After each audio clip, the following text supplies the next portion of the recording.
working in Fairfield, Connecticut. I'm also currently the assistant director of One River School of Art and Design in Westport.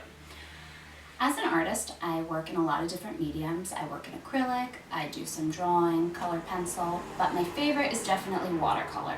So that's what I'm going to be showing you guys today. Watercolor is my favorite medium, mostly because it has so much potential and you can achieve so much and a lot of different effects simply by adding other materials.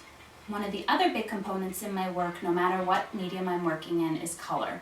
So that's going to be the other big part of what I'm going to talk to you today about. And the reason I love color is because color can express so much, it can tell us so much about how we're feeling. And right now, there's a lot going on in everyone's life, so I thought this would be a good opportunity to explore that. And this would be a good project for today. So I'm going to show you a bunch of different techniques using different materials, and then at the end, you can pick and choose whichever one you want to try out. Totally up to you. And what you're going to do is using colors that you feel represent how you feel right now. That could be yellow, that could be purple, it could be whatever color you want. You can take those colors and you're going to apply one of the techniques that we've gone over today. So, first things first, you're going to grab your watercolor paper. Now, I'm using the other side of this because I have a little mess on here. So the reason you need to make sure that you're using watercolor or mixed media paper, and the reason I say that is because drawing paper will buckle and rip if you're not careful. So I want you to make sure that you have a thicker paper for this. Over here I have a couple different materials. The first thing we're going to do, because it takes the longest to dry, we're going to do a technique I like using salt. So I'm going to take my brushes here. Doesn't matter what size. I'm using a little bit of a bigger brush. I'm going to pick up my brush, and with a lot of water, we want our paper to be super wet. And the reason is the salt will react when the paper and the paint are super wet. The drier it gets, the less effect you're going to get. Okay, so I'm going to make my paper really wet, and then I'm going to I'll take blue for this, and I'm going to cover this sheet like this. If you want to be really creative, you can add some other shades of blue, or you can add some red in there and get some purple. I really like purple, so I'm going to do that. You can cover the whole sheet, you can cover some of it. I'm going to cover not all of it for the sake of time, but here we go. And if you look at this, it's still very shiny, and that's how I know it's really wet. So now I'm going to take a handful of salt, and I'm going to sprinkle it over wherever I want to have that cool little effect I told you about. And we're going to push that off to the side and let that dry. The next technique we're going to do is we are going to take another piece of paper. What happens when we add dish soap. So again, I'm going to rinse off my brush. Okay, and I'm going to take some orange. I'm going to cover up my page. Now you can cover up your whole page, or you can cover up part of it. I'm covering up part of it just for the sake of time today. And I'm going to layer it. So the more water I add, the more washed out my color becomes. The less water, the brighter the color comes. Okay, take some yellow.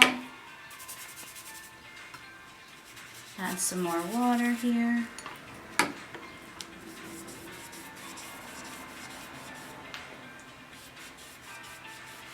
Okay. And for the sake of time, I'm not going to cover the whole sheet, but I will add a little more so you're going to be able to really see what happens. Then once I have it how I want it, I am going to take a little bit of dish soap. It doesn't matter what kind. I'm using Dawn, but you can use whatever you have around the house. I'm going to put a little bit into this little cup I have here, and I'm going to take an eyedropper. I'm going to take a little bit of water and add it to my dish soap.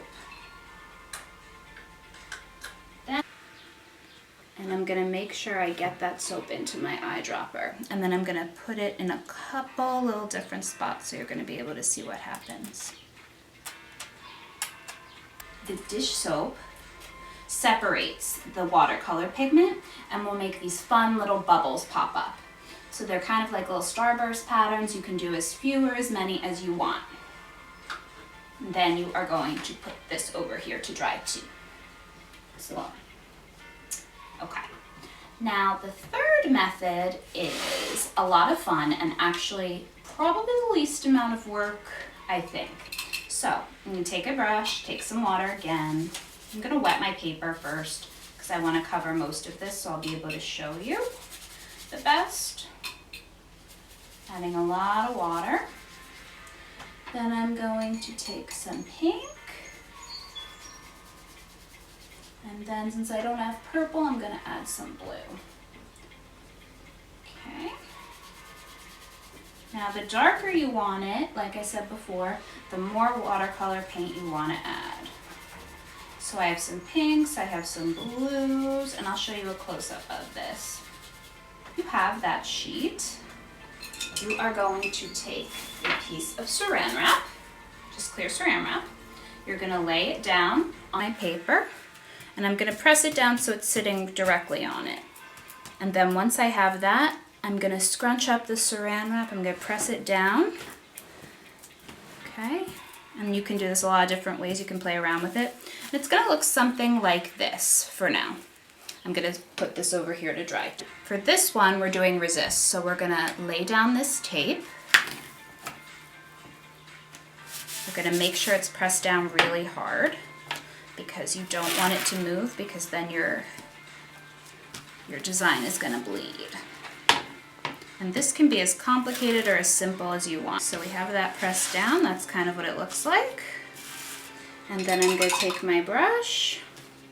I am going to just fill in a couple. This technique, you're painting around the tape. You can paint on top of it too. If you've set it down correctly and you have it pretty tight on there, it's not going to matter if you paint over it a little bit. But you're going to fill in that area. If you want to play around with some colors, you can also add some blue on top to the green if you want. Totally up to you. I like that a little better. Okay. And then I'll do another color just to kind of show you. We'll do some orange over here.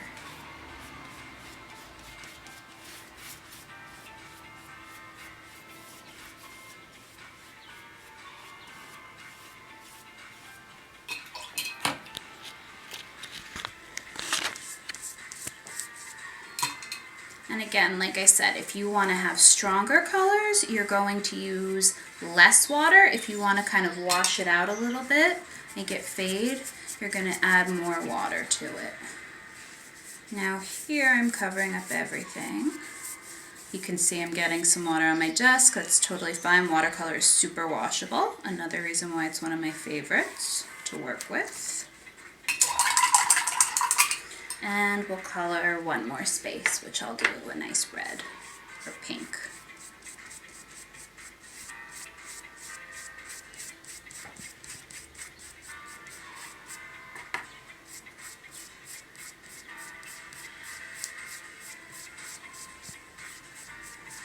This is probably the technique that takes the most time, and that's only because I'm trying to follow the lines a little bit. Obviously, depending on how you've taped it, your effects are going to be different. You might have to take more or less time. So now I see that I have these colors that are kind of overlapping a little bit. That's okay. Sometimes if your tape isn't down all the way, you will get a little more bleed, which I have here, but that's okay. So we have this whole thing colored. Now we would wait until it is completely dry, and then when we pull off the tape, I'm doing this a little prematurely, but to just show you so we're not waiting around all day.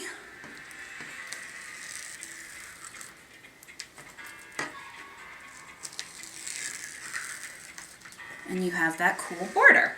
I'm just going to show you a couple of the different effects we got with the different materials. So if you remember, our first one we did was with salt. So I did 2 examples of that.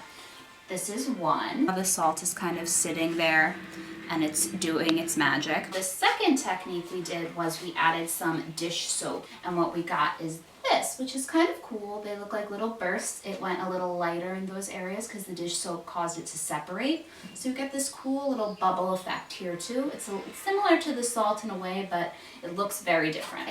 And the more you do or the less you do is going to change the effect. So one example I have here is with our dish soap method. I did a lot more dish soap on here, and so I didn't get the bubbles per se like here, but I got a very washy background. And this is an example of combining technique. I also put dish soap on this one, so I have the effects of both. This is what our saran wrap looked like when it was done. Now this one especially, you want to make sure it's very dry before you pull it off. But then when you are done, you get kind of this really cool ghostly effect, which I love. So I didn't leave this one on as long, so that's what this one looks like. But I have another here which I left out a little longer, and you can see the full effect there. And then our last technique we tried was our resist. We had the tape that I taped down, some borders, and I made shapes because they're the easiest to see. And I did a bunch of different colors. And then when I pulled off the tape, I have a border, and so it looks really cool. I really like it. And you can do that with anything, so it doesn't have to be shapes. It can be just a border. It can be cutting something in half. You can go a lot of different ways with it, but those are what the effects kind of look like. Once you give your paper and your paint time to dry, and this usually doesn't take that long. Watercolor dries super quick, and especially if you're working on a day where it's warmer, you're in a really warm place. But you want to make sure it's completely dry before you start drawing or doing anything on top of it, because watercolor will bleed. So if you go in on a paper that's still wet and you have pen, it will bleed everywhere. If that's the effect you want, then that's totally fine. And you should go for it. But if not, you want to wait and make sure it's very dry before you do anything else to it. You guys have all of the tools to do your own watercolor painting. You want to make sure that you have all of the materials you need, whichever technique you chose. And then what you want to do is I want you to pick colors that represent how you feel right now.